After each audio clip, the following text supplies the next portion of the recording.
Booyah!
And welcome to another exciting adventure with the energy that surrounds us. I say adventure because, as you can see, my co host Carla is absent tonight, unfortunately, due to allergies. But we have a special treat for y'all tonight. We have Ghost Geeks in the house and Chad live from Salem, Massachusetts. And Kiki and Leslie live from the Ghost Lair. Hello. Oh. So Chad's double gunning it. Chris, okay, I'll get in on something. There we go. Welcome to the show. Thanks for having us, man. So Geeks doors all the same. We're all of those. So glad to be here. We're glad you could make it on, and I gotta say it is really cool to have you guys actually in a split location. And kind of curious, how did that end up happening?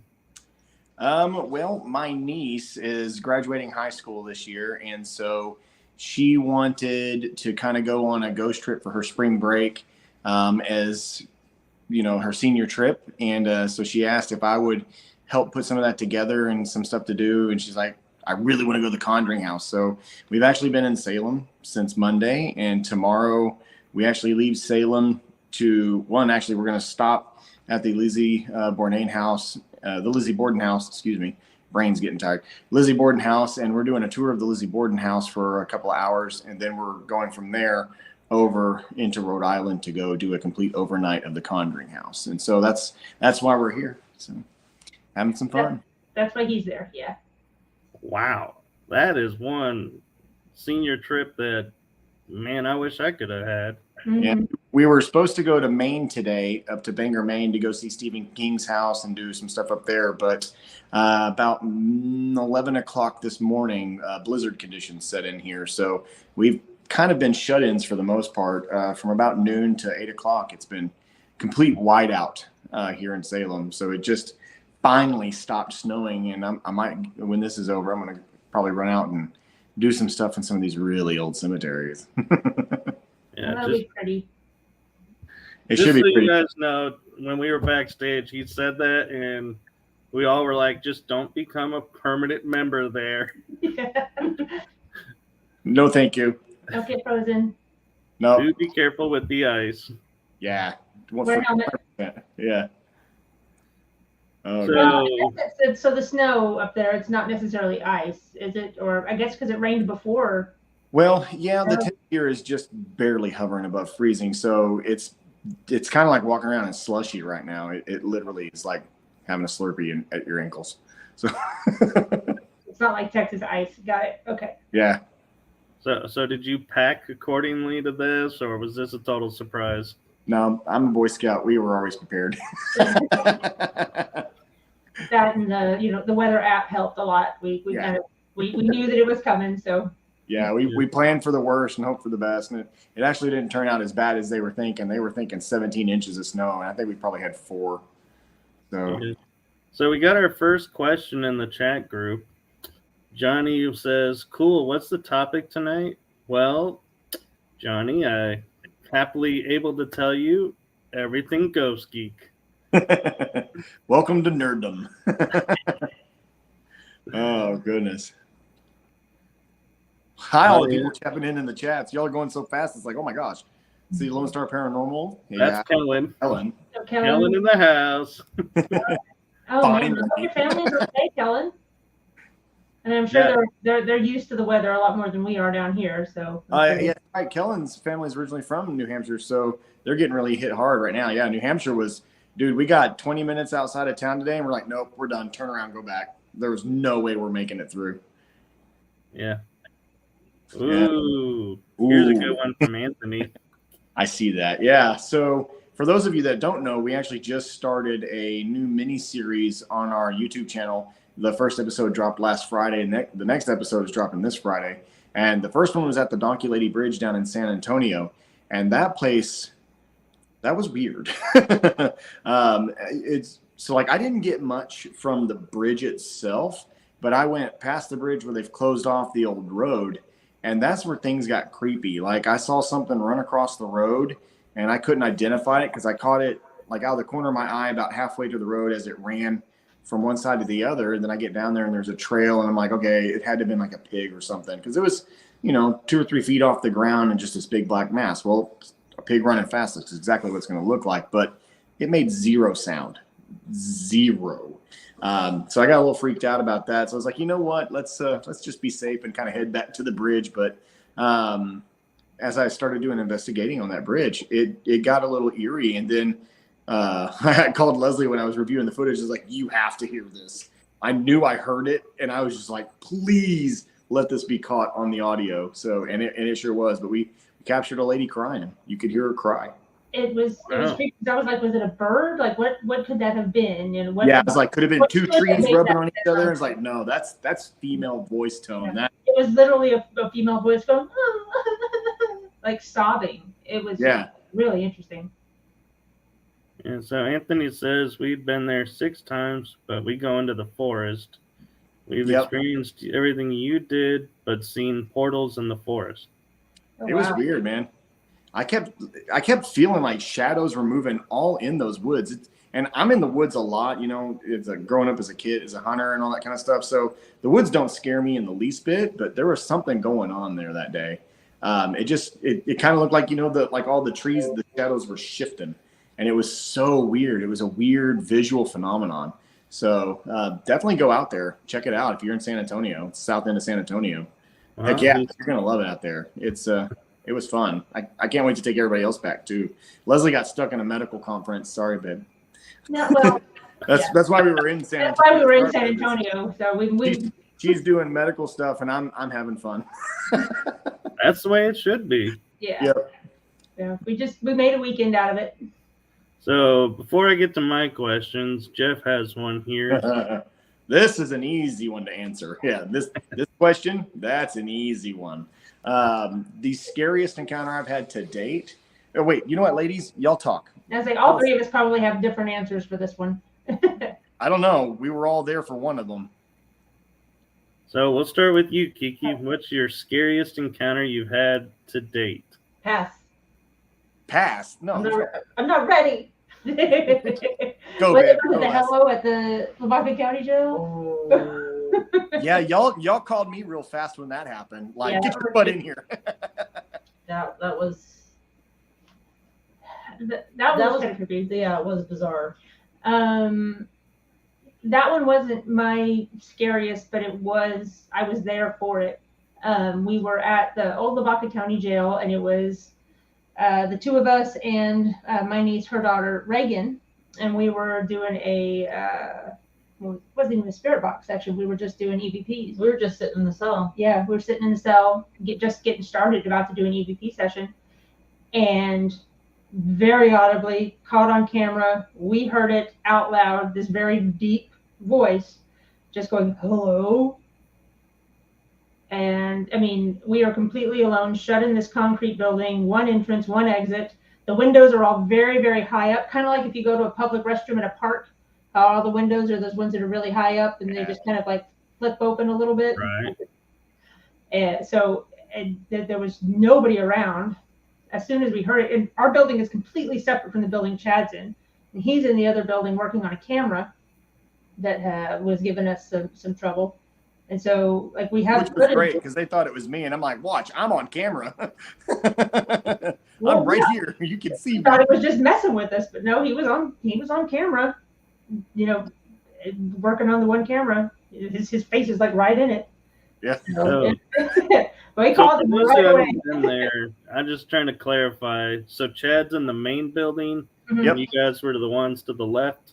Mm-hmm. Yep, they're in that separate. Okay. They were in the new cells. Yeah. I was fixing a camera that kept freezing up on us, so I was replacing one of the cables, and so like you can actually see me like messing with it, and I click it, and the camera comes back on, and I'm checking it, and as I'm checking their camera, you see them go, hello. So you were doing your fun activity of the night. Yep. I still have it on my phone. Oh yeah. Oh yeah, that's right. You have it on your phone. Yeah, we should, and we'll have to, I guess, post the link somewhere. Yeah, it's all on our YouTube channel. That episode's posted. Mm-hmm. So, for me, the scariest one was, where were we at? Was that the Hill House? Oh, the table. Yeah. The table. Yeah, I think that. Dang, I forgot about that. Was that Hill House? That was in Gainesville. House Manor in Gainesville. Yeah, that one. That about made me pee my britches. Yeah, that was well, and it was really weird. So it was you, me, and Brylan. And we had our cameras, and we were doing an EVP session. Yeah, we had like 3 cameras at the table too. I was doing a live yeah, broadcast. You were live streaming from my cell phone. I was live streaming. Brylan had a video camera, and we had 2 IR cameras, didn't we? Yeah, one on every side of us. One on either side. One right behind me and one right behind you. And then slowly, like, the flashlights started going out. Like the batteries were dying. Yeah, everything started to go wonky. Your camera died. All of a sudden, it was a fresh battery. Yep. And then the table kind of moves a little bit, and we were like, "Did somebody kick the table?" No, I didn't. No, it wasn't me. So we all check and look underneath to see if our feet are close enough or anything. And feet but like one Yeah, the one camera angle from that was from my side, you can see everything clearly. Yeah. That no one's touching the table. We're all, Brylan's like 1.5 feet from it. I'm like 2 feet from it. And Leslie, you can see her legs completely. That there's no way she did it. So we're just covering all of our bases and keep going, babe. Right. And then like a minute later, the table jerks again, like almost like somebody knocked it with their foot. And I know nobody touched it this time. And then it happened again the third time, and it turned and moved probably a good 2 inches. And yeah, that twist, that was a twist. freaky. And that startled us pretty well. And right as that one happened, or right before the third time, Brylan's camera battery died, and my cell phone, my live stream, I lost signal, I lost live stream, and my phone started dying. I got it to come back on, like before it, but I mean, it locked up on me and everything. So it was really weird, that interference. Had it not been for the 2 IR cameras, unfortunately, we didn't have audio. The 2 IR cameras that were plugged into the wall, we wouldn't have caught any of that. Yeah, the 2 hardwire cameras stayed up, but everything else died. Yeah. So then as we were was the kitchen table on the second story? Yeah. Yep. Yeah. We put something off. Leading up to that was really interesting, because we were it was like they were having us go in circles. Yeah, we had REM pods in all the rooms, and we would ask questions, and then like the REM pod would trigger in another room, so we'd go over there, and the REM pod would trigger over here, so we'd go over here. And it was like it was running away from us. So we all 3 split up and went down. And went different ways, and 4 of them in that back room. And when we got in that room, boy, he didn't, whatever it was, didn't like felt cornered, being cornered in that room. Because as we got up to leave, I was like, whatever this is doesn't want us to catch it. It's taking all of our batteries. It's taking all of our camera feeds. And I was like, let's go downstairs, refresh our batteries, and come back up and try to catch whatever this is, try to get some evidence of what's happening. And as we were leaving that room, I was. You were in the middle. I was going to slow down and let Brylan go, just kind of mama bear, let the baby go before you. And as I'm thinking, I need to let Brylan go, I hear this snarl roar in my ear. They didn't hear it, but that scared me. No, Brylan heard it. Brylan heard it. No, he didn't. He didn't hear it. What happened was, when I heard it, I startled and screamed a little bit, which made him scream. And then we both kind of fought to get out the door at the same time. So I got run over. I was like, what the hell's going on? Something was going to eat me. That's what happened. I love the Hill House and Manor in Gainesville. When I was there investigating one night, my girlfriend and I are sitting across from each other doing a spirit box session. The spirit starts flirting with her right in front of me. No shame in that game. Wow. Nope. It was just Mr. like, Celia girl. Yeah, that was. You got to explain this a little more, Michael. Tell me about the flirtation. How did this happen? We were just sitting there, and she was like, well, I heard the spirits are, like there's the spirit of this. And I was like, yeah, I've heard that too, but I've never witnessed it. And then all of a sudden it just started flirting with her over the spirit box. And I was like, oh, wow. Okay, now I've heard rumors of this, but this is the first time I'm witnessing it. And I'm like, in the back of my mind, I'm like, how do I compete with the ghost? You don't have to, luckily. Yeah. Got a point. She got a point. Yeah. Yeah, well, it's different when you're in the moment going, wait, a spirit's flirting with my girlfriend and I can't do anything about it because, yeah, she's a spirit. Right. So, Mike, I think were you there the night we had the growls at Old Park? Which time? You've had growls several times. The one we had the 3-in-1 go. No, that was Jeremy. That was Jeremy. Okay. Yeah. So that was probably one of the scariest things I've encountered. And mostly it's because I was convinced so let me just kind of back up and start. So we're still kind of setting stuff up. We haven't even got started in the investigation yet. And 2 of our investigators were upstairs and they heard a growl. And of course, when you hear this growl, it hits you in the soul. Like it's like a shriek. I mean, it's a like squeaky growl thing. Yeah, Jeff, you've heard it. And but they come running out of that room like, oh crap. And we can hear them say, we heard it. It's up here. So we go upstairs. And we're like, okay, so what's going on? And this wasn't the first time you've heard this. Yeah, this was not the first time we've heard this. So, and I was like, man, there's got to be a logical explanation for this, because we've heard it enough now that we really need to kind of go and figure out what's going on. So we lights come on, right? We go and we're looking for an animal at this point, because we're like, we really are convinced an animal's gotten into the building. Yeah, it's like a big cat. It was just that kind of snarl. Yeah, I'm like, man, it sounds aggressive, like a predator kind of snarl. And so, but anyway, we couldn't find anything. We couldn't find any windows where something could have got in. There's no structural, holes in the building. The building's sound, so it's not like that. So we go back to investigating, and then the clip that everyone's probably seen, we're all starting to walk down the hallway to start investigating again after we literally just turned the lights off. I get between the doll room and the next room, and Ryan, my friend, he's just on the other side of me, and this thing lets out a hellacious growl. And when it does it, I'm like, no, we missed something. There's a mama kitty in here, like a bobcat or something, and we're about to get tore up. So I literally take 10 big steps back. I turn around, boom, boom, boom, boom, turn around, and I'm like, all right, I got some space. Let's do this.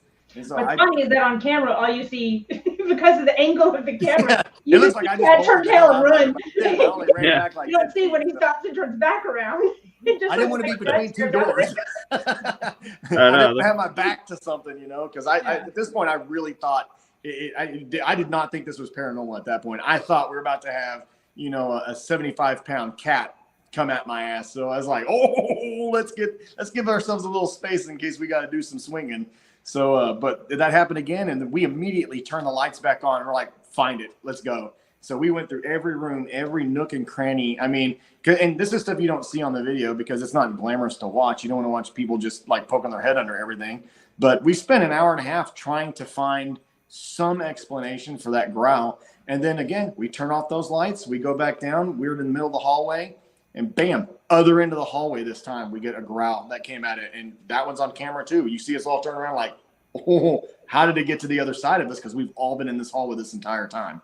Yeah. So that was pretty creepy, just because, when you're convinced there's something real and not paranormal, because in my mind with the paranormal, I'm like, there's a boundary that I can kind of, but with something real, it can still get you. It can still eat you. So I don't want to be a part of that. So I have no shame going. I jump back 10 feet. Yeah, my favorite moment with you guys at Old Park was in the chair when you're like, flip me over, and you would be leaning back, and then they like totally messed with you and flipped you forward instead of backward. Hey, ask and you receive, right? Not expecting that. Oh gosh, man, that place is a fun place to investigate. Yeah. It is. Oh, so, I actually have a question that came special request from a friend of ours. They want to know, have you investigated Fort Walters military base yet? No, we have not. We have got to get you up there. Yeah, because all of our family, we have a massive military background in our families. Like I'm pretty sure everybody in your family, Leslie, all your uncles, they were in the Air Force and Navy, right? Or all Navy? My uncles on my mom's side were all Navy. My dad's side was Air Force. Yeah, and then your grandfather was Air Force as well, right? I had my grandfather on my mom's side was Army. Yeah. Granddad was Army. Poppy on my dad's side, he was Navy. He was actually he was a bare knuckle boxer in the Navy. And he was on one of the ships that had gone out to sea to do some maneuvers when Pearl Harbor was bombed. So he was one of the that actually got out of the harbor. Yeah, he had been out. He was out of the harbor when it happened. On the ships they were doing practice maneuvers. They were doing maneuvers out at sea, and because they were away, those ships didn't get destroyed during Pearl Harbor, and he was on one of the ones that was out to sea at that time. And then my grandfather was in the U.S. Air Corps, which turned into the Air Force. Mm-hmm. And fun story about my dad's side of the family. So they immigrated from Germany right before World War One. And because, that's what you do before World War gets going underway. They said, we don't want any part of this. And they got out of there. But they immediately turned around and signed up for the U.S. draft to go back and fight against where they just left. So that's how you do it, folks. If you're going to leave oppression, you better get ready to go fight it again. So, but that happened to both sides of the They didn't let him join, though, because they were. We have his draft card where he was denied. They wouldn't let him. Wow. Yeah. He's like, I just want to shoot. No, bad guys. It's kind of funny because too soon. Both of my parents' families are from Germany, and they came before World War II. Mm-hmm. And a lot of them were drafted, but my mom's dad was not allowed to be drafted because he was the last son. All his brothers were able to go, and he was like, I want to go. And they're like, nope, we can't let you go because one has to remain. Yep. And it was interesting looking it up, like you're saying, is because you see draft cards for the U.S. Air Corps, and you're like, U.S. Air Corps? Yep, they turned into the Air Force, yeah. Yeah. So they used to be a branch of the Army, and then they broke away and became the Air Force. So yeah, what's crazy is my grandfather was 19 when he fought in World War II as a fighter pilot, which is insane. Mm-hmm. I can't imagine being 19 and being given a friggin' one of those military, piston engine airplanes and just be like, have fun. Yeah. Like, here's the keys to the Mustang. Don't crash it. Yeah, it's an expensive plane. Try not to crash it. Yeah. Oh, man. No, but could you imagine they were the first ones that learned to land on carriers? Yeah, what that would have been like? Wow. No, because it's hard even by today's standards. I couldn't imagine trying to do it back then with none of the guidance systems and stuff that they have now. That just blows my mind, man. And if the weather was bad. Yeah, right. Mm-hmm. But no, we haven't been to Fort Walters. We'd love to set something up and go out there. That'd be awesome. Yeah. So there you go, Shane. Got your question in. So I know you guys probably get this a lot, but I know you guys enough to know where it comes from, but where did the name Ghost Geeks originate? I blame Reagan. Yeah. My daughter. My youngest daughter. Reagan's our up-and-comer. She's our Ghost Geek in training, getting all of her stripes earned to become full-fledged Ghost Geek into the core family. So yeah, it was her idea. Chad, you're kind of a geek, and we like ghosts. We should call ourselves the Ghost Geeks. And I was like, Reagan, that's brilliant. Perfect. Absolutely perfect. She said, I know. Yeah, but it fits the name. It fits what we do perfectly. Yeah, because it does. We all bring such a technical background to what we do. Leslie's a medicine, I'm a scientist. And if you can't tell with all the crap that's back there, 3D printers and power supplies and electrical testing stuff, we build our own equipment, we test it, we change it, and yeah, there's Grogu in you. And there's the geek. There's the geek right there. Yep. Geek part. Now, fun fact is, we were discussing before we came live how the symbol looks like a Pac-Man ghost got together with the minion and had a baby. Perfect. It's whatever you want to see and interpret. It's open. Yeah, we call it retro nerd. I don't see what else you could see and interpret. Yeah. Oh man. Yeah. So, but yeah, Reagan kind of came up with the name for it, and it stuck, and we just kind of ran with it. And and did it. Because like I said, we do a lot of science stuff. One of the things we say, we stole it from The Martian, is, we're going to science the shit out of this. And we do. We record everything. Everything gets recorded. And that's kind of one of the cool things about the equipment I build for us, is it captures every time something goes off or goes on. It records that information, not just telling you that, you don't just hear that it went off. You get a data log of when it went off, how long it went off, what was detected, what was the change from A to B. So you get this huge data set. So it's something that we're trying to work on, to build an entire data system where people can share like data log files, so that we can start compiling bigger data sets to do more research. So, and I'm gonna let you plug this, since I'm all about shameless plugs here and there. You mentioned building your own equipment. You got a music box on you that you built. I do. We're actually gonna put it through the tests. Here she is. It's our little. Where's my camera? There's the camera. So it kind of looks like a coffin. These glow in the dark. There's a speaker under here. You turn it on, and so to let you know that it turned on and all that good stuff. But you can see the lights and stuff glow in the dark, so you can see it, and then the light on it lights up, and then it'll go off with the music. What's really great is you can, since it's digital, you can plug in and upload whatever song you want it to go off, or you can do like I'm going to do to some friends and record, get stuff off the internet of them getting all excited, and drop that into the music box and not tell them about it. So when it detects something, you hear them going, "Whoa!" Yeah. Hey guys, there's a ghost over here. There's a ghost over here. Guys, hey guys. So You see that? you get to say whatever you wanted to say. Yeah. I haven't personally dealt with a lot of the music boxes, but I think that is probably a feature that's probably one that you originated, that you can change the tone. Yeah, and that's the only reason I didn't like the mechanical version. Was, it's great and all, there's nothing wrong with it, but if you have more than one, and say you have them on one end of a hallway and you're not in that space, you have no idea which one just went off, because they both sound the same. So we tend to upload different songs in each one of them, so that if you're not right there watching it and you hear it, like, whoa, come back out of that room, where you placed them, and you know which one was going off. So you could put them down the hallway and get a different tune if something went down the hallway. Yeah. Mm-hmm. So what got you into building the equipment?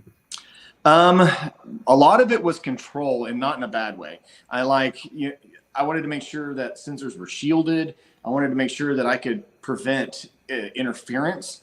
And then I can also understand when something's not working. That was one of our biggest things, because we bought gear when we started, but I could never it was like, well, is this exactly how it's supposed to work, or is this malfunctioning, or is there some interference? And so it's like we really didn't know. So it's like, I'm just gonna I just build some solid equipment that can't be interfered with. Like the EMF detector that I'm working on right now, you can get right up with it, and if it's not matching what I've spec'd it out to be, it just doesn't get through. It won't detect it, because I don't want that kind of outside interference. We're dialing it in to being certain types of frequencies and settings that it'll actually register. So Oh, that's cool. Sounds like I need to send you one of my pieces of equipment. Yeah, Plasma light.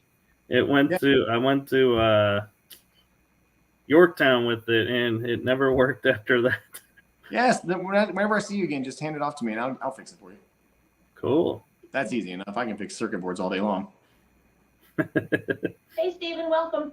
Hey, Steven. Yeah, Steven, internet does suck.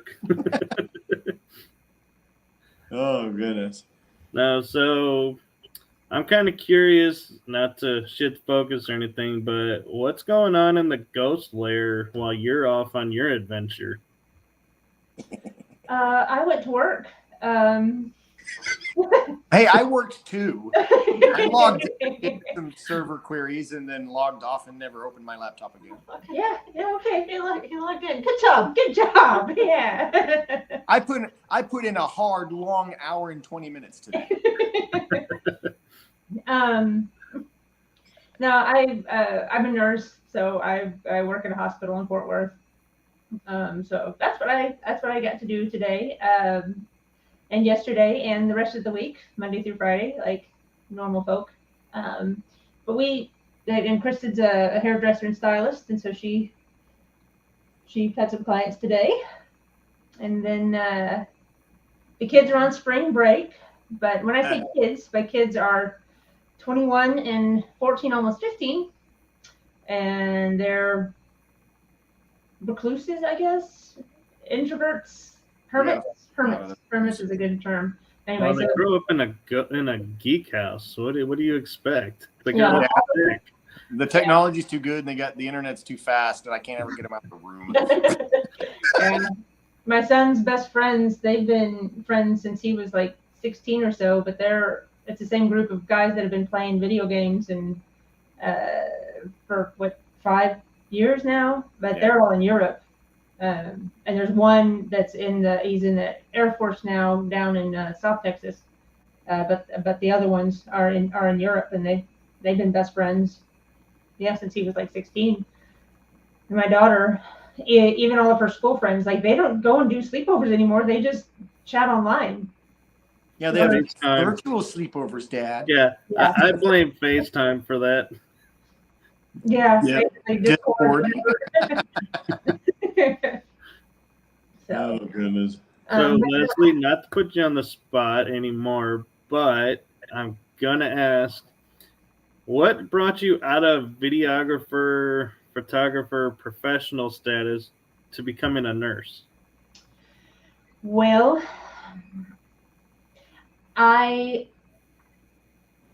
something that I would advise anybody against, whatever your favorite thing in the world to do is, don't make that your job, especially if you have ADHD, because the minute it becomes a job and you have to do it, you don't want to do it anymore.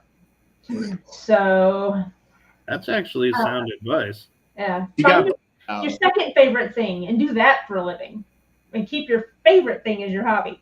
But and that was it. I mean, we had You ran that studio for like 12 years though. So, I mean. Yeah, and it was great while the kids were young and before they went into school, and I could keep them with me. And I love photography. I absolutely love it. But I was getting burned out with the behind the scenes, the culling through the images, the building the albums, and the back end editing. That was the stuff that I struggled with the most. And I just kind of got burnt out on it after a while, after years and years and years of it, and got to the point where I knew that I was not, I don't know how to phrase it. I didn't care enough to do my best. And these are people's weddings and people's, most important events of their life so far. And I didn't feel like I was, I was at the point where I knew I wasn't going to be able to do them justice anymore. So I kind of finished out the weddings that I had already committed to and kind of phased myself out because it wasn't going to be fair to my clients. And then went to nursing school, which was something that I started out doing before the whole photography thing happened. I had started working on my prereqs to get into the nursing program, and then I messed it all up. Yeah, then we found out we were having our son, and had kind of a difficult pregnancy. I was kind of put on a modified bed rest, and this was 21 years ago, before you could do online classes. So I dropped out of my classes. I finished the semester I was in, but then stayed, and I just had to drop out of school at that point and get a real job. And but the whole photography and video thing was kind of wonderful, as far as the flexibility to stay home with the kids during the week or take them to the office with you and just keep them home with you. That's cool. So I'm kind of curious, did you ever, when you were reviewing photos, knowing what you know now, capture anything in those photos? And then back then, though, you didn't know about the paranormal, so it's like, oh, that's a glitch. There was a lady in white. Yeah, tell me about this. Refresh my memory. Oh yeah, the lady in white. Yeah. She was like in every picture. It's kind of crazy. At every wedding. No, sorry. I know it's a serious question. Sorry. They're called brides. Yeah. It was a bride. At least it's not a bridezilla.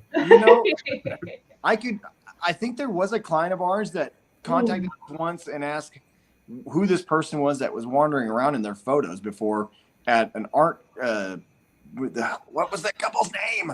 Oh. Do you remember them? Because they thought somebody like had crashed their wedding, but we're like, that person was never there. Hagen, something like that. But yeah. They got the wedding was at an art museum. Okay. And I went through all the photos and called them and I I made an album for them and then all their images on a disc, so they got it all. And then afterwards she was like, so when did this she asked me about who this person was and if it was part of our team, and because she didn't recognize the person, and I was like, nothing weird. And then knowing what I know now, I don't know. There could have been some things that I thought were glare or some things that I thought were just dust specks that who knows what they really could have been. And had I known what I know now then, I might have looked deeper into it. But nothing that really stood out. We didn't do weddings in cemeteries or in haunted buildings that we knew of. So that you knew of. There were some very historical buildings that we've done events in. Yeah. It wouldn't surprise me if you went back through old catalogs worth of all the imagery that you might find something. Fun project, maybe. Maybe. All right. Yeah. So, Chad, did you ever DJ any of the any of the events she was videoing? Yeah. Oh yeah, I've DJ'd and done live music at some of these places. So, and there are some places that have given me the creeps. So. That's always fun. I think I was moving around. I was focused too much. I didn't really focus. Yeah, your world was right here. Yeah, that's all I saw. All of this. So yeah, there's a lot of pressure for me as a wedding photographer. The moment only happens once, and you don't get to redo it. So if you're not focused and you're not paying attention and you don't capture it right then you miss the shot altogether. Right. I will say the load in and out at the Fort Worth Club. It goes underground because you have to go in an elevator and it goes down, and then you have to walk down this 500-foot hallway that's underground. And the load out coming back after the end of the event, 3:00 in the morning. There was one time I was in there and I couldn't get the elevator to fire back on. It's this damn thing won't work, and then I heard a door slam, and I thought it was security coming to help me fix the elevator, but no one ever showed up. So that was creepy. I remember that. And then there's Kiki.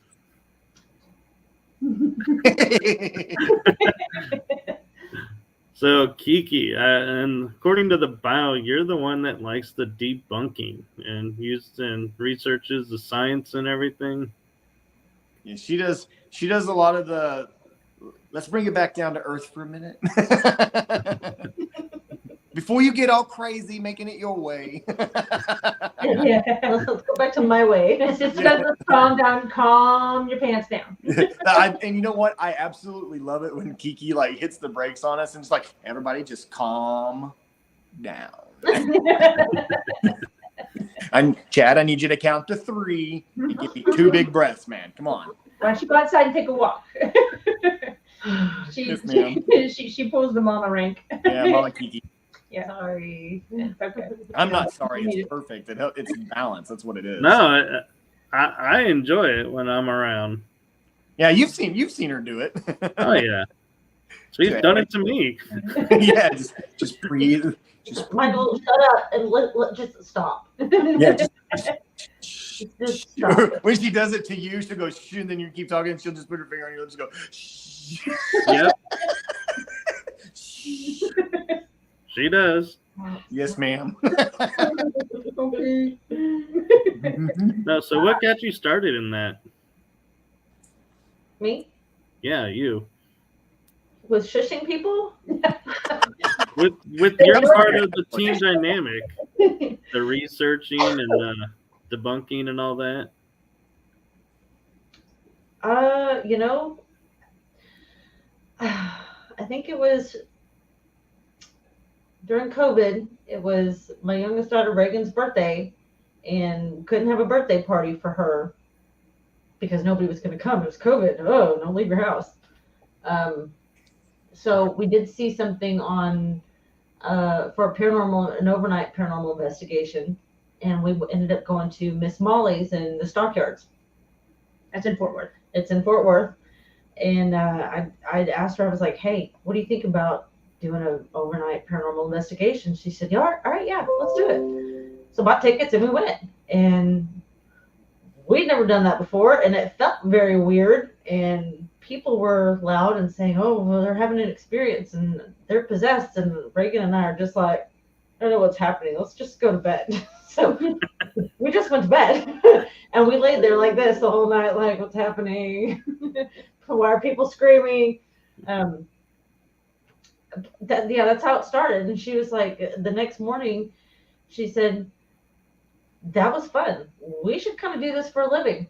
Yeah. Let's do this more often. Let's go investigate new places." And I was like, "Okay." So we went to there was another event at the Old Park Hotel, and I told Leslie and Chad about it. Chad was like, "Hey, I want to come," and I was like, "All right, dude, let's go." Yeah. And we went, and we told him we need to do this for a living and investigate more places, and this is great. And he was like, Done.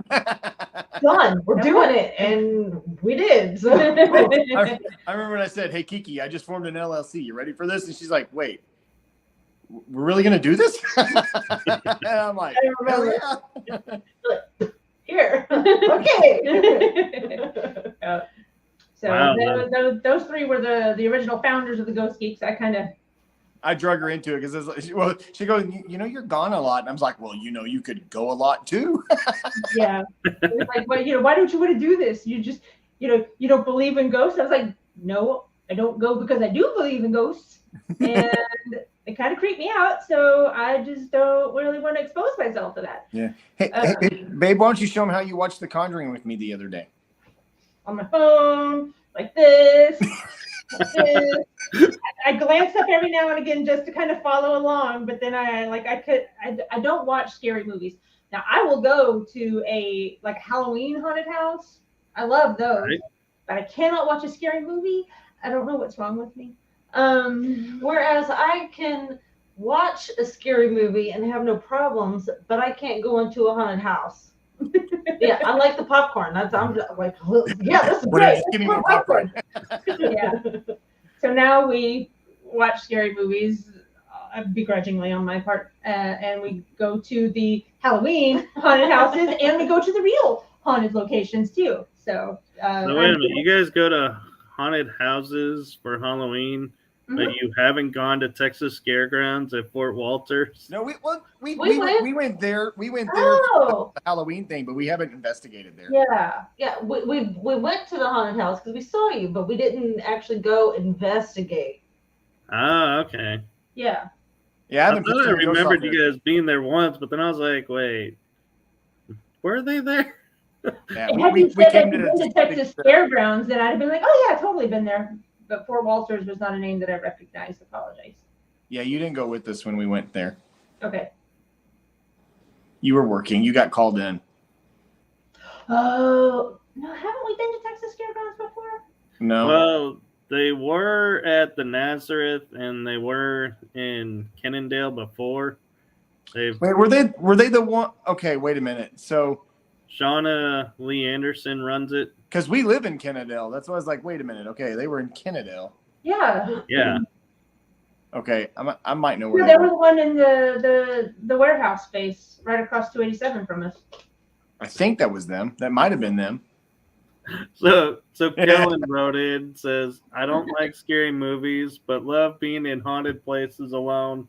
Ha ha. Yes. Ghost movies are scarier than ghosts." And you know why? They are. The suspense is like. But do you know why they're scarier? They have a soundtrack. Yeah, it's all the noise. If you took me on a ghost hunt and played the soundtrack the whole time, I'd probably shit myself. Yes. Yeah, so I'm not sure this is gonna work or not, but let me see if I can find it. Kellen sent me an EVP from an investigation. So let me see if I can play it on my phone and if y'all can hear it.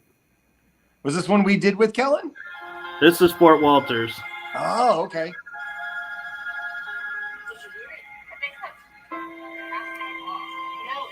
It's a woman's going stupid.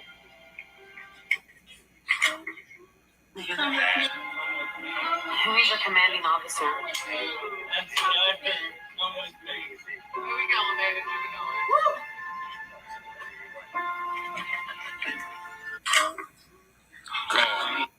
So it's a voice that came out of nowhere, and I was there that night, and this little girl in the bank building, because there's 2 buildings, says, "Come play with me," or "Come with me." Oh, wow. And that's what started the whole phenomenon around everybody wanting to go check out Fort Walters. There's a little girl on the military base, and we had people said they got German EVPs because it was a German POW camp. Interesting. Ein Minuten bitte. It'd be fun to go speak some German there, huh? I should bring Eli with us. Bring Eli. Our son speaks German. Yeah. Oh, there you go. So then the daughter speaks French. So well, there might be some of those around too. Hello, Irene from Tokyo. Hi. Domo arigato. Yes. So the layout, just so you guys can understand, with Fort Walters is like, here is the bank building, here's the PX building, and like here are the barracks that the POWs were put in. Wow. That's nuts. Yeah. That'll be interesting. Yeah, I'm looking forward to that. We'll set something up with them. Oh yeah. That sounds fun. Yeah, I'd like to be a part of that. Especially so in October, it runs as a haunted house, the Texas Scareground. So it's left up, so you got to maneuver through everything in the maze, but everything's turned off. And everything's turned off. You were there for that, Michael. Yep. At Broken Bow when the spider went off. Oh, I got an even better one for you.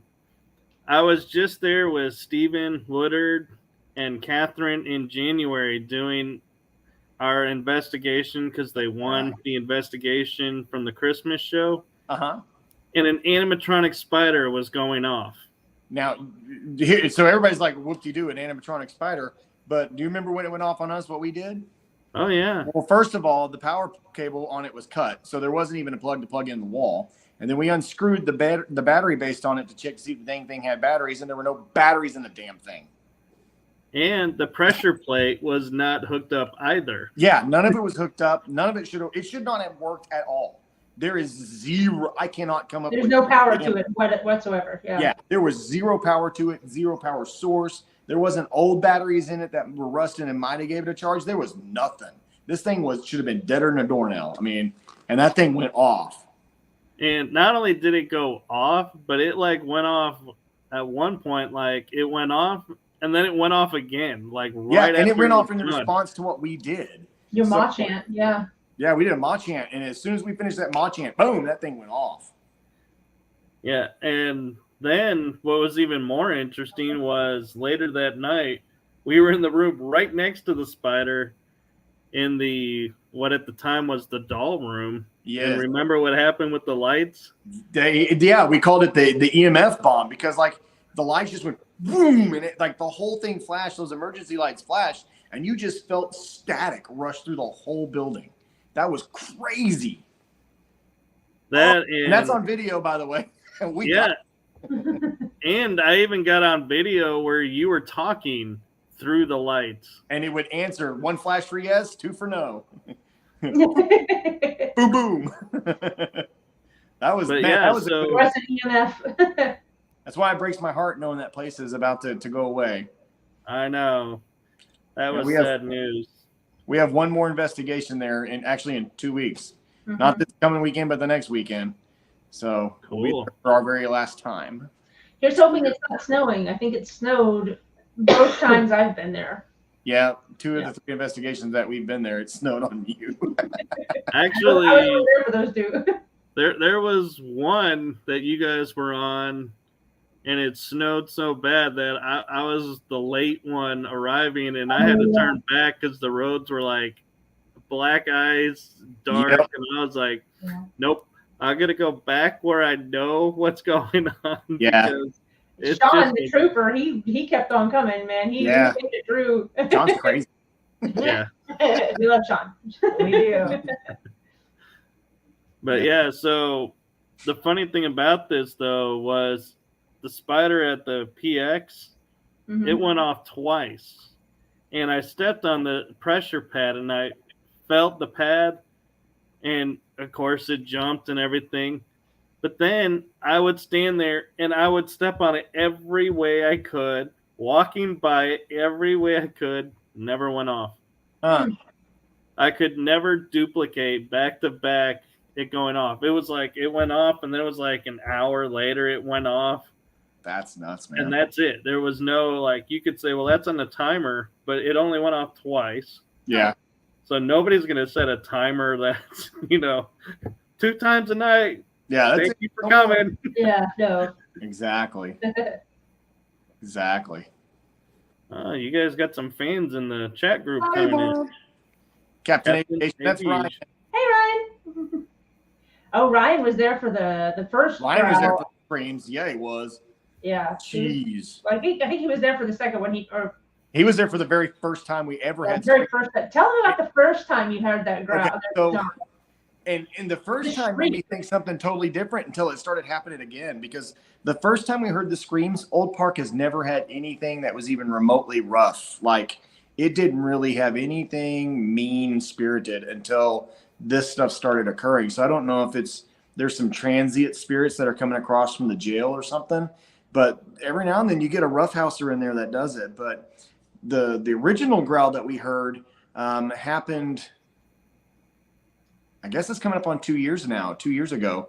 And we were there with a couple of pilot friends of ours. There's a little airport right there in Ballinger, and we all fly in with our airplanes and go there. And we were investigating the second floor, and we were just kind of creeping down the floor because we were seeing some, like, when things are starting to get really active at Old Park, the back of the building starts to look like somebody set off a fog machine. You can actually see fog kind of roll through the hallway, and it just gets Yeah. It does And- get very mystical. It's weird, right? I've never It had is. another location do that. Old Park's the only one I've ever seen do that.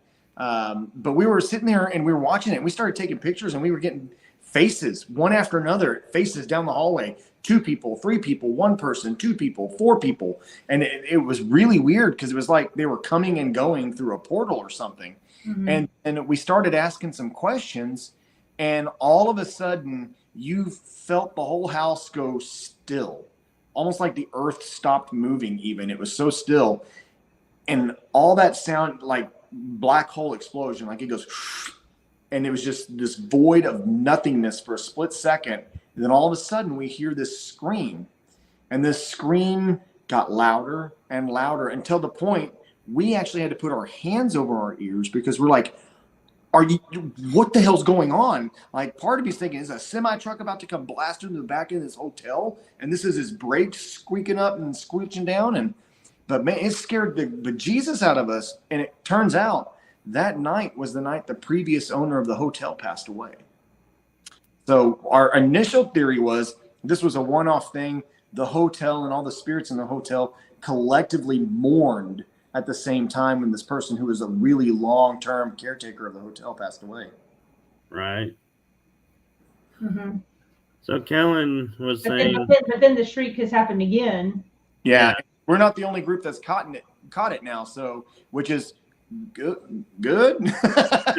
yeah, it's been validated. Yeah, it's been validated now, but is it good? I don't know. But I would love to. I don't think it's happened as long as that initial time. Where it just started and got louder and louder and louder. Yeah, the first time it lasted a solid 30 seconds. And I mean, we actually had enough time to stand there because we had no idea what this was, because it started off loud, but not like crazy. And then it just got louder and louder until we're just like, what the hell is going on? I mean, it was deafening. Mm-hmm. It was deafening loud. And Well, what was and crazy is our recorders, Yeah. audio recorders, didn't record it. There's nothing on those audio, because we came out there, we grabbed every one of those audio recorders in my grid, and we're like, oh, we got this. Nothing. Yeah, on the camera, you just see these guys backing up, like looking at each other, like what's going on, What's going on? and then like covering their Fire. ears. You just see that, but you don't hear you don't hear what they're responding to, and then Yeah. which makes it so much different than the other times that they've caught it, because you've heard it on the audio captures. We've been Yeah. able to capture it since then. Yeah. So, Yeah, we've been able to capture it since then, but that initial time, it did not record on audio, and we had a recorder all the you way put to it the back in the hallway. corner now, Michael. It's fine. Yeah, we had a big Kiki, small. Put us back in the corner. The baby back in the corner. nobody puts Kiki in a corner. I know. But yeah, that's what made that first time really significant. Was we always run with what I do as an audio grid. I put recorders everywhere because I can actually run math on distances between recorders to tell you exactly where sound came from. I can actually triangulate it and tell you exactly where sound came from. It's a technique that I think I'm the only one that's using. If I'm not, then by all means, congratulations, you're doing it with me. And we waste so much time listening to audio, but but I set recorders everywhere to create a grid so that I can, and I actually plot down how far apart each recorder is, because then I can go and use a decibel meter and figure out how far from one recorder to the other it is based on how loud it is on one versus the other. And you just triangulate that through. And I can tell you, that was 38 feet from one recorder to another. And there it was here in the hallway, and that's where the sound was recorded. But that first one, nothing. We were all flabbergasted. Like Ryan's in the comments. Ryan, we were flabbergasted that was not on a recorder. Like, how's that possible? We had our hands over our ears. It was so loud. Yeah, and talking about triangulating, it was kind of interesting because when we were at Myrtle's plantation, I think a couple weeks ago, we heard a door close, but we couldn't ever find a door that was closed. And in my room and the room next to it, we had EVP recorders going. And so I'm looking to go back to re-listen to it because unfortunately I didn't stop it and start it. So it's like a nice 10-hour chunk. Yep. I know exactly that pain. So it's like I'm going to be in. And I said to George from Mad G's Smack Talk, and I was like, it's going to be really interesting to see if your recorder picks up the door, my recorder picks up the door, whose is louder. Yep. Because then it tells us which room it was in. Bingo. And I didn't even think about, like you're saying, which one was even closer too. Yep. And that's why we set out so many recorders, is we just want, like, especially at like Old Park, we always put one in the front so we can immediately negate any foot traffic that's on the sidewalks or from the restaurant. That one absolutely knocks all of that out. I can scrub that completely from any other recorder. And then I can, we put them down the halls downstairs, down the halls upstairs, off in the rooms on the other ones. And then that way I can literally go, this was in this room, or this was in this spot in the hallway, or this came from this room, or this was upstairs and downstairs. And or if you hear a noise, we could say, okay, well, we didn't hear it near the back wall. We didn't hear it near the front wall. It was only in the middle. So there's no way that it was like a truck passing by. It wasn't somebody walking by the front making noise. This happened inside the building. Yeah, this was middle of the building where this sound was heard. So it happened upstairs, not downstairs. So it was only upstairs. I saw a question there a second ago. So on the gimbal, where is the gimbal? Oh well, I got multiple. So the camera I was using, Anthony, this was one of them. Is this a Hero 10? This is the Hero 10. So I got a couple of Hero 10s that we use, and I keep one of these on the gimbal. It's a great all-purpose camera. It really is. It's light. The batteries last quite a while, and they record in over 4K. So that's what I was using for that video for the Donkey Lady Bridge. Awesome. Well, we're a little over our hour, but I wanted to touch base back with Kiki for a moment. You being the one that likes to do the debunking, what was your favorite piece of evidence that you've debunked, whether it's yours or somebody else's that you watched? Don't get us in trouble, Kiki. Don't piss nobody off. With the stairs at Old Park? Yeah, pick something of ours up. There's plenty. We've debunked plenty. Oh, there's so many. I can't just pick one. I mean, there's one that we absolutely could not debunk, and that was either the first or the second time we went to the old park. It was me and Chad and Reagan. Chad and I turned the corner to go up the stairs, and then we hear this, "Hey guys, we're over here." Yes. And it was underneath the stairs, like going down the back to the back hallway. And we are both like, I'm right here, and he's right here. And we both lean over the banister to look that way. And then we looked at each other. Did you hear that? I heard that. Did you hear that? I heard that. That was down there. We thought we were going the wrong way. So we went down the stairs and went in another room. And we're like, there's nobody downstairs. Where the hell they go? Downstairs. So that was crazy. That's going to be my most favorite one. Debunks Tate. Debunks Tate. Ryan. Every time. How many times has Tate gone, guys, did you hear that? And Kiki goes, Tate, calm down. Well, and it's, you hate.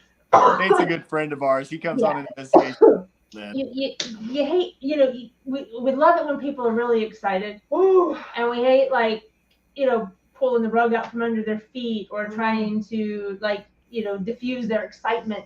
But sometimes when people are in a really excited state, they jump to conclusions or they allow themselves to believe things that are easily debunkable. So she debunks Tate. I debunked Tate. Yeah, I'm even trying to think of things because I make everybody on our team look at every piece of footage that I think has potential to be evidence, and I'm like, no, if you have even the most weird explanation for it, I want to know because it's coming off the evidence list. I want stuff that you just go, well, I got nothing. That's the kind of stuff I want to move forward into our episodes is the stuff that you literally go, I got nothing. Or you go, yeah, the only option there's a lady under the bridge that was crying. Yeah. I think one of my favorite things. But I put the drone down there. I looked. There was no one under there. I remember probably it was one of my first times at Old Park. And I remember you telling me, Chad, the first time that you went to Old Park, that when you were walking down the stairs, you thought you were the last person going down the stairs to leave. And but as you were going down the stairs, you heard somebody else coming down the stairs behind you. And you stopped to hold the door open for them, and there was nobody there. And so you were kind of freaked out about that. I remember the first time I went, I had the same experience. Like you walk down the last 4 steps, and it sounds like you walk off, and 4 more steps happen behind you. Like there's nobody there. And she and I sat there like, okay, we got to figure this out. And sure enough, the wood, when you stepped on it, it would compress. And after about a second or two, it would pop back up, pop, pop, pop. So right behind you, about a second or two after you stepped off those stairs, those 4 steps would decompress. So it was just the wood, it was, there was a solid, easily explainable, explainable explanation. I love these ladies. Yeah. So that was probably one of my favorite things that she did. She just sat down and she scienced. I remember that y'all got on every little ornament. I scienced the shit out of that. Like, well, they're not squeaking, and then after you walked away for a second, they pop, pop, pop, pop. You're like, wait a minute, that was delayed. Let's try that again. Yeah. So. Yeah. It was creepy the first time it happened. Yeah. I'm gonna say for track record, I have investigated Broken Bow with you guys. Mm-hmm. I've investigated Old Park with you guys. Like that many times. So definitely got to go with you guys at Fort Walters. Love that. Yeah. And if you're not doing anything March 25th, I'll send you details for our last Broken Bow. I think you already told me you were doing something. Was it Jefferson? Jefferson is April 1st. Oh, that's a different one. But March 25th, we're back at Broken Bow if you want to join us, man. I'll have to check my schedule, honestly. It shouldn't be snowing, so. It shouldn't be snowing. But it's Texas, Oklahoma. It's Oklahoma, what can you expect? Yeah, we've had snow on Easter, so. Yeah. Barbecue on Christmas and snow on Easter. Yep. So, to end tonight's show, I'm going to do something a little different. And before I do that, Yes. Kellen, I just saw popped in with the child footsteps running. That was nuts. Yes, it was. Yeah. Go watch that video. Holy crap.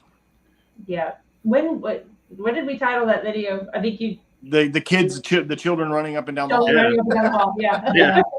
Because we were sitting in that room going, somebody's messing with us. They're going up and down the hallway. Because we were getting to the point where we were going to stick our head out and be like, hey, can you guys like stop for a minute? And then we're like, wait a minute. There's nobody there. Well, and it's funny because like the second or third time we heard it, we were about to stick our heads out the hallway, like to And then the music box went off. and then Michael walks in, and we're like, oh, okay, I think Michael got it. Yeah. And then we heard it more. Yeah. What can I say? Plausible deniability. We give back Michael. Yeah, but then everybody was in that room and we heard it and we're like, there's no one left. Yeah, everybody Yeah. was in that room. There was nobody else left except for, I guess, Dan and. Or is it Trish? And that's the one we were sticking our head out. Go, Trish? Oh yeah. Yeah. Trish, is that you? Please Yeah. don't say he's my son. Like, please don't yell back at me.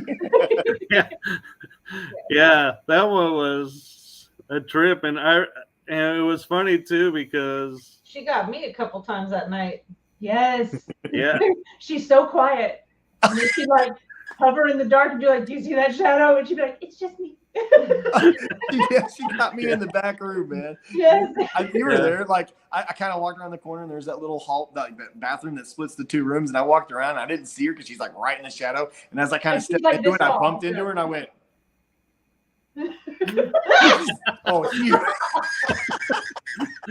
She's like never even super saw her there. quiet. It's like, oh my God. So still. She's so still and so quiet. You don't even feel her presence, and you just Yeah. I know. It's like awesome to have her on investigations because she never contaminates. She needs to, she needs to go work at one of these haunted houses too. The scare ground. She would be perfect. Oh my.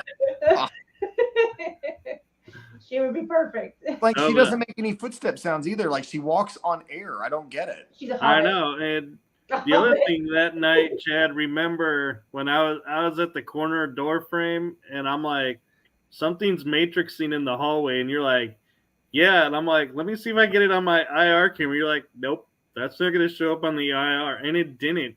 No.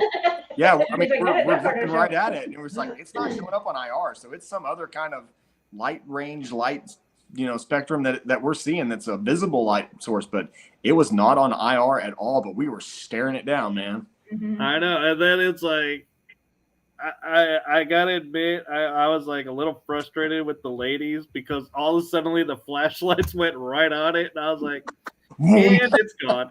And it's gone. Whatever we saw just disappeared. I think I was in the opposite corner. I wasn't it, but still. What are you talking about? Huh? I can't see Me neither.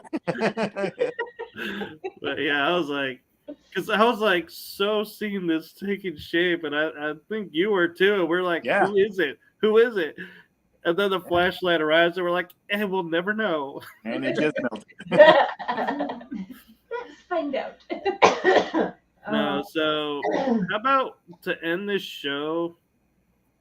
I'm gonna give you guys each one question Oh. and to answer, and I'm gonna start with Kiki Why are you picking on me? Okay. because you had the least airtime. They're pretty. I'm cool with that, man. I'm just here. No, and you're the co-founder, so you know there's certain privileges that come with that. It's okay. I warned you, Kiki. Certain privileges. I just want to stay in command. Okay, Michael, I think we need to So redefine what privileges means to you. so Kiki, I think you're gonna like this question. Okay. What advice would you give to anyone just starting in the paranormal field?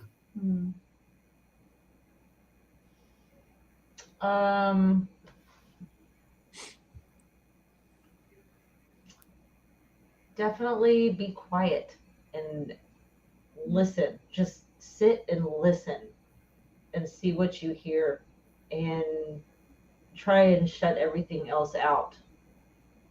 Honestly, because I mean, I don't know. You sit there and you're listening, but this is your first time doing it. Like, oh my god, what was that? Oh, was that a bird? Was that what was that? Just block everything else out and listen. Get a feel for the place. Walk around, get a feel for the place, and listen. And spend time in each room at each location, and just listen. Kind of get a base a base sound for what the place actually sounds like, an understanding of what the natural noises are in the place, so that you can determine what's not natural, what's paranormal. Yeah. I like it too. Yeah. Yeah, your best piece of equipment is you. Also, yeah. Or even whenever you're doing an EVP session and you ask a question, wait, give it time to answer, because you don't know how long it takes for your question to make it to their consciousness and then for them to make any sort of a response. So, give it a good 10 seconds, 15 seconds in between each question of absolute silence. Which brings me to Leslie. Hi. So my question to you, Leslie, is simply put, what's your favorite piece of equipment and technique to use on investigations? Chad. Are you saying Chad's a tool? He's got superhuman hearing. That I do have. And he can fight off anything. I don't know. Yeah.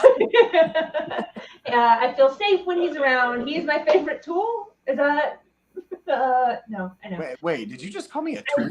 I think she did. No, it's okay. I like being in your toolbox. No. As far as equipment, probably the camera. I love the DVR cameras that we have, the IR cameras. I know that we kind of go. It's perfect for us, probably overkill for other people, but having multiple angles, so that you can go back and, did you see that? I don't know. Did you see that? And then being able to go back and you've got multiple angles. I think at Old Park we set up 9, 12 cameras. It was like 12, and we had them on the big projector screen. Yeah, well, we'll set up 12 stationary IR cameras. So yeah, we have 16 DVR cameras total. We don't always use them, but we will definitely try. Yeah, we'll use as many as we can. So we'll set up, probably 12 cameras, 10 to 12 cameras when we're investigating the Old Park. I think we had 12 cameras when we did Hill House. I love having multiple angles to catch everything, because had we not had those 2 cameras in the room with us, we'd had nothing at the Hill House. Well, and it helps for debunking. Yeah, they were draining our batteries. Yeah. Had it not been for those hardwired cameras, we wouldn't have had any footage of those tables moving. No evidence of that whatsoever. Yeah, and kind of with having the multiple angles, it also helps with somebody could have been on the other side of that door when it slams. No, because I'm gonna put a camera on the other side of that door. I'm gonna make sure that there's no way someone can mess with it, tamper with it. It's keeping everybody honest. We're making sure it's real. If there's even a hint that I think something is off, it'll never make an episode. Like, reputation is too important. I don't care if it's the best thing in the world. If I have any suspicions or any thoughts that it was goofy, I'm out. Go, babe. Okay.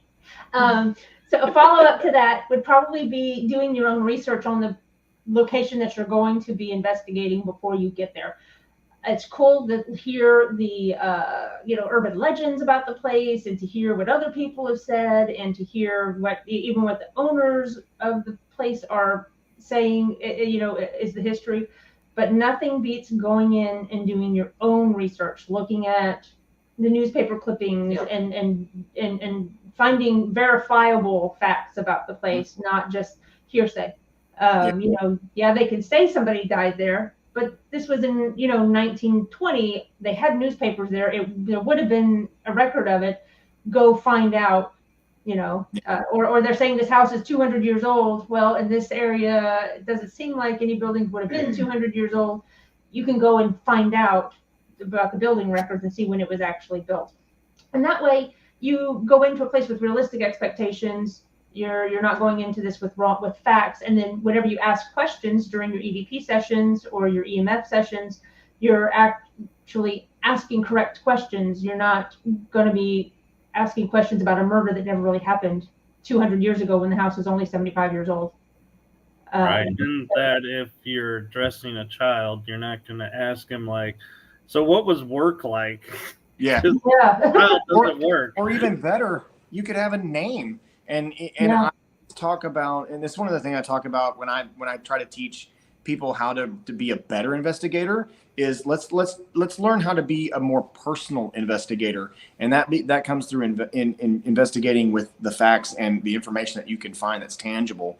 Because when I truly believe that one of the most powerful things on the universe is someone's name, and if you can actually put a name out there, that gives a amazing amount of energy and connection all at the same time. And I think a name can be an actual tunnel, a conduit to help those people come through. So finding names is very important. It's like tuning in a radio station. It's like tuning in the radio station, right? You know, you can get close and hear all this chatter, but if you can get that name, you might be able to get that direct link.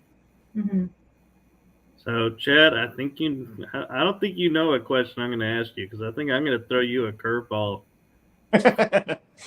So, being in Salem, Massachusetts, what's the energy like there for you, and have you had any experiences yet?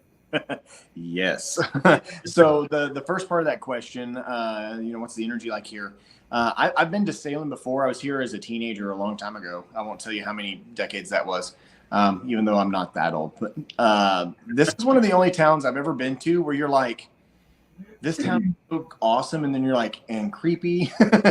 There's a vibe in Salem that, most of the instances that happen with the witches and the witch trials here are absolutely undeniable hysteria. They were acts of mass hysteria. But the vibe here and the energy here says something a little bit different. That while, the majority of the people most likely had nothing to do with witchcraft, the vibe here says that someone did. Someone did. And you can feel that. And even an untrained person can feel that. There's definitely that vibe here. And whether that person was really caught and was a part of the witch trials, I couldn't tell you. But you can tell this town saw evil. That you really can't tell this town saw some evil. And experience here, actually, yes. Last night, I kept getting something grabbing my leg in my bed and wouldn't let me sleep. And it wasn't like tugs on the blanket. It was full-fledged, boom, like grab my leg, little yank, and like, whoa, hey, what was that? And I don't startle out of bed easy, but that one got me. So I had a couple of times last night that I like shot up and was like, whoa, what's that? But this town's full of that. Yeah. So did you pick the place you're staying at because it's haunted, or? Because this building has a really cool history. So I'm staying at the Hotel Salem, which is right here off the courtyard. Like literally, the old burying point is right behind this building. So you've got Judge Hawthorne, who presided over all the Salem witch trials. It's literally 300 feet from me right here. This building was once kind of like a Macy's kind of thing for men's clothing, and it was what else they say it was a shipping center for something. It was part of mercantile storage stuff. So the building's really old itself. You seeing what he's saying here? Yeah, Ellen. Yeah, dang it, Kellen, if you hadn't told me that, I could tell you exactly what that. That's how The Last of Us happens. Oh, really? Because it's one of the funguses we insure against for our crop insurance company. Are you sure? Are you confusing the Salem witch trials with The Last of Us? Cordyceps, the fungus. But no, I mean, there's got to be some truth to that. There could have been that's a zombie. that contaminated water supply, food supply, caused problems. I mean, it could also been just like it was in the stories that kids got caught being stupid, and rather than accept responsibility, here's a recurring theme over history, right? And rather than accept responsibility for their actions, they blame others and push that off and cause problems on them, and it cost the lives of 20 people. Yeah. Yeah, we were talking about this the other day. What were we saying? If I really was a witch, and if I would have just gone around accusing anybody in my way.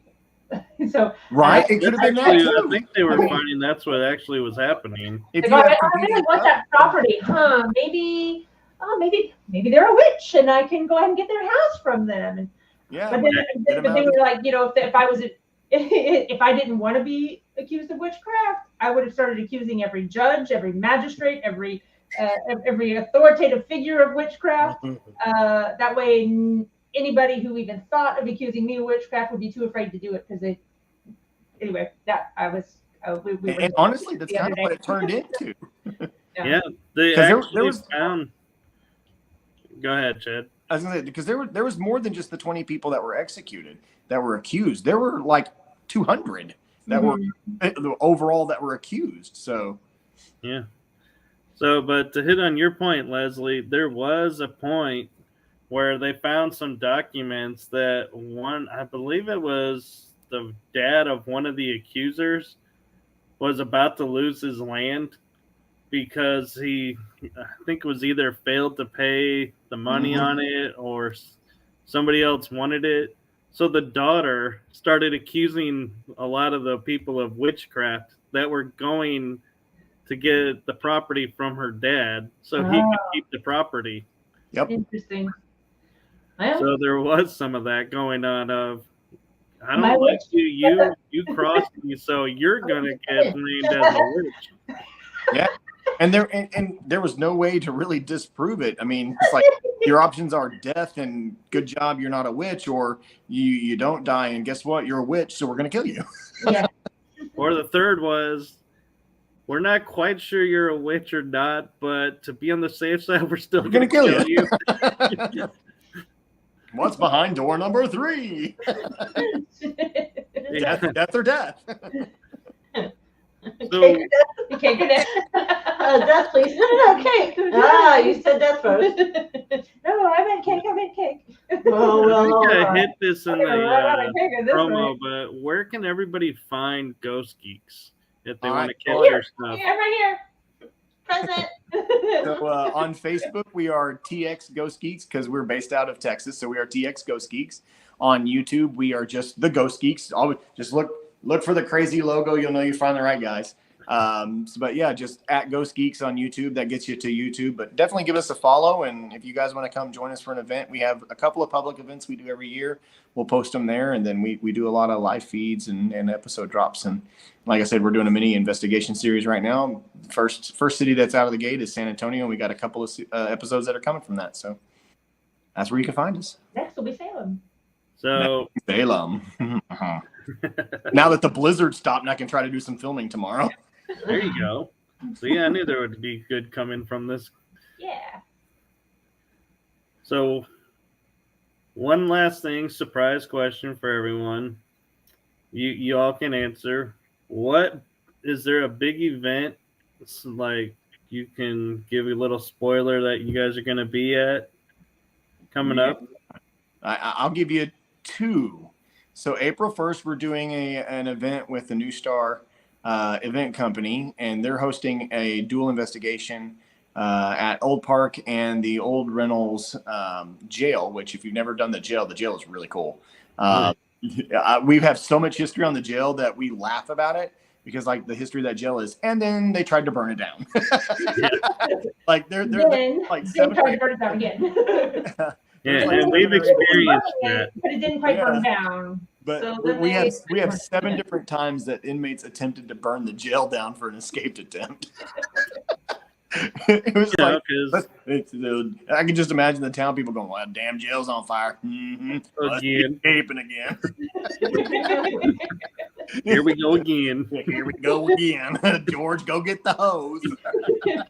Lock the doors. That's April 1st. That's April 1st. If you want to come join and be a part of that with us and have some laughs and have some cheers, then go to the New Star Event Company. I think it's just newstareventcompany.com. If not, just go to our page. We got it linked there. And then the West Texas Paracon. Actually, again, out in Ballinger, Texas with the Old Park, Dan and Connie are putting on the very first West Texas Paracon. It's the very first one out there. So if you're out in that area, you definitely want to be there. It's going to be a lot of great people talking, vendors, investigations of the old park. They're going to do gunfight reenactments and stuff like that. So that town is a major, major Wild West town. So the fact that they're going to do gunfight reenactments in the streets there, that's going to stir some stuff up. So you definitely want to be a part of that. Yeah, that's fun when they do that. Yeah, that's gonna get some things flowing, man. Because there were a few gunfights in that town that ended in the death of some outlaws, and one of the sheriffs lost his arm to a sawed-off shotgun. It ended in something bad. I like how you put it as there were a few. A few. But there were at least 2 inside the hotel. Yeah, 2 inside the hotel. Not part of the hotel was a saloon or whatever. Yeah. But yeah, it took place on the property of the hotel. Yep. Yeah, not to mention Bonnie and Clyde. Yep. Well, and then you had the kid that was lynched that was there. That's a horrific story. That made the news. That actually made the New York Times. When that happened in 1920, 24. I'm lying to somebody. 19 something, like 1919 to 1924, somewhere there. I have the newspaper article. I can tell you when I get back there. But so that happened right out there. Man. Yeah, it's in one of our Ballinger videos. Chad does a really great job of when he does his research on the facility. He does a whole intro to the video. And it's all about the history of the place. And in one of the videos, he goes over the lynching there. Yeah. And I will tell you, Chad does have the perfect intro voice that just draws you in. Far away. Thanks, Kellen. Yeah, thanks, Kellen. All right. Good night, Kellen. So, so I think it's probably a good time to call it a night. It's, we're 10:30, 11:30 for you. Yeah, I was going to say, it's 11:30 for me. So I appreciate you all coming on, and I gotta say this was a cool experience having one in Massachusetts while the rest are back here in Texas. So that was kind of a fun treat of, spreading it out and bilocating. That's all. Glad to make it work. Yeah, thank you for having us. I appreciate the invite, sir. Yeah, man, thanks for having us on the This show. was awesome. So how would you all like to send us out? Oh, keep searching because the answers are out there. That'll work. That works. We'll go with that. Yeah, I like. Yeah. And break. Chase the adventures. The adventures. Yeah. Did you hear that? Me too. So thank you all for hanging out with us tonight with Ghost Geeks. You'll want to come in next week. Let's see next week is my friends from Blue Bonnet Paranormal in Moody, Texas. Oh, It'll cool. be Nice. Mary That'll be a Jo good show, man. and Kimberly. So that'll be a fun show. So Chad, I got to give it to you. You just got to say it again. I can't top it. The answers are out there. Just keep looking for them. All right, everyone. Good night. Good night, guys. Wait.